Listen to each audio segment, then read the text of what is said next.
Now let's go to Scotland and bring in Abigail Abarbanel, a former Israeli citizen who renounced her citizenship in 2001 at the start of the Second Intifada. And she has since become a strong voice for Palestinian rights. Very good to talk to you today. October the 7th, what does this date mean for you? Well, I actually want to say something about that. I can't just comment on it in a offhand way. If people don't want to read about the history of Zionism and of Israel, they can just look at what Israel's been doing over the past 77 years. October 7th isn't in isolation. It has a historical context. But people, if they don't want to learn about that, they can just listen to Palestinian stories and testimonies and to the testimonies of doctors, journalists, and other observers who have been in Palestine and who witnessed and experienced firsthand what Israel is doing. Israel is a settler colonial society with one clear aim that everybody in Israel actually knows: to take all the land and resources, but without the people. Settler colonialism means taking over someone else's home and replacing them with your own people. Israel's ultimate aim and game, if you like, is to replace all the non-Jewish indigenous people of Palestine with those that Israel defines as Jews. Most Israeli Jews know this, and most of them believe that given Jewish history, settler colonialism in Palestine is justified and that the Palestinians should just go away. Now, the thing is, everybody woke up when a lot of people woke up in 2023 on October 7th, suddenly saying Israel is committing genocide in Gaza. Israel is not just committing genocide in Gaza. Israel is based on a genocidal project because settler colonialism is genocide by definition. And I am dismayed that the word settler colonialism are missing from the mainstream media. Settler colonial society need to expect opposition and resistance. They don't seek to live alongside the people, but to replace them. It means that the people have three options. That means the Palestinians have three options: live of their own accord, stay and be prepared to die or be displaced by a far more powerful settler colonizer, or to try and fight back somehow. Israel have spent the last 77 years making Palestinian lives hell on earth as a way of trying to get them to leave voluntarily, and many have left. But in our world, which does not welcome refugees, especially if their skins are a bit darker, living isn't always an option and not for everyone. And I don't really believe that Palestinians should be forced to live. This is immoral, illegal, it's wrong. So that means that the only two alternatives left for the Palestinians in Gaza and in the West Bank is to lie down and die or fight back. So victims of settler colonialism are put in an impossible position and they need outside help.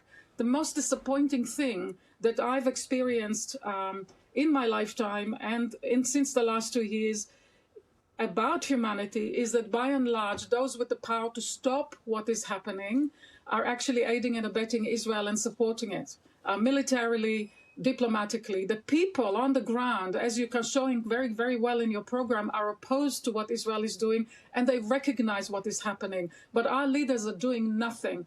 The October 7th event can only be seen in the wider settler colonial project. It should not be called a war. This is a settler colonial project, and the Palestinians in the West Bank, which nobody's paying attention to right now, are also about to be hit by Israel. So I think people need to understand that Israel's aim is all the land without the people, and that means no Palestinian left in Palestine. 6 million odd or so Palestinians are now facing existential threat by Israel. So this is my statement about October 7th. So does that mean that you think that these ceasefire negotiations happening in Egypt is just a sidebar? It doesn't address the bigger problem? Of course it is. And I don't even trust it, especially with Trump at the helm, who changes his mind every 5 minutes because of the way he is.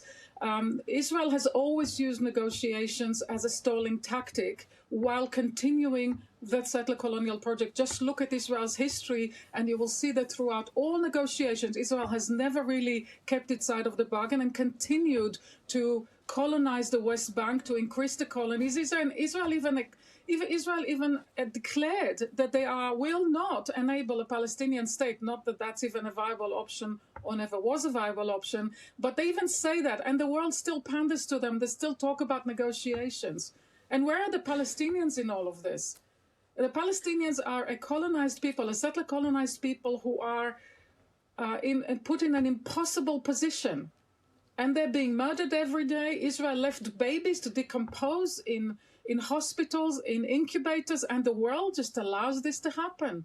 So, of course, October 7th needs to be looked at in a wider context. And, of course, the alleged negotiations or peace agreements are absolute nonsense. What Israel is seeking is the United States blanket approval or support, which is usually done secretly, because the United States does not want to declare that it supports the genocide. It's not good for its image.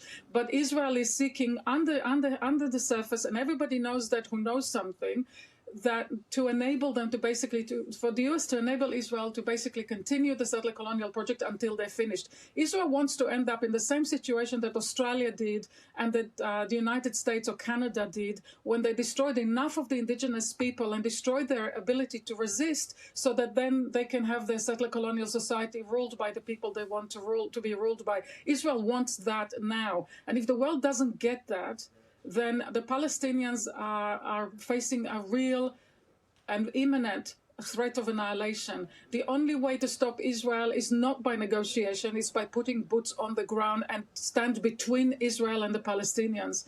I was really disappointed that those ships that went to support the flotilla ended up doing absolutely nothing when Israel intercepted those boats in international water against international law and attacked peaceful people who were just there to symbolically and practically try to offer aid to Gaza. And the world does nothing. Those who have the power to do it needs to mobilize armies and stop Israel, and nobody's doing it. So if the Palestinians are annihilated, everybody's hands are dirty. Everyone. And I've just heard this morning from the BBC that Keir Starmer said that all these students' protests today are somehow un-British. I just don't understand how a person with a human rights credentials as a lawyer of human rights should understand the British governing system, that it is in fact a republic, a democracy, can say something like that. I'm so disappointed. I'm so disturbed by what's happening. And the danger to the Palestinians is imminent. This isn't just Gaza. It's the West Bank, and it's also the Palestinian citizens of Israel.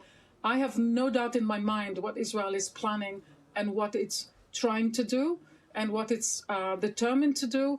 And I need to see action on the ground by Western so-called civilization, which so far has just enabled Israel and expressed weak condemnations or things like that have done absolutely nothing. Can you imagine being a Palestinian and see that all the nations of the world just abandon you like that?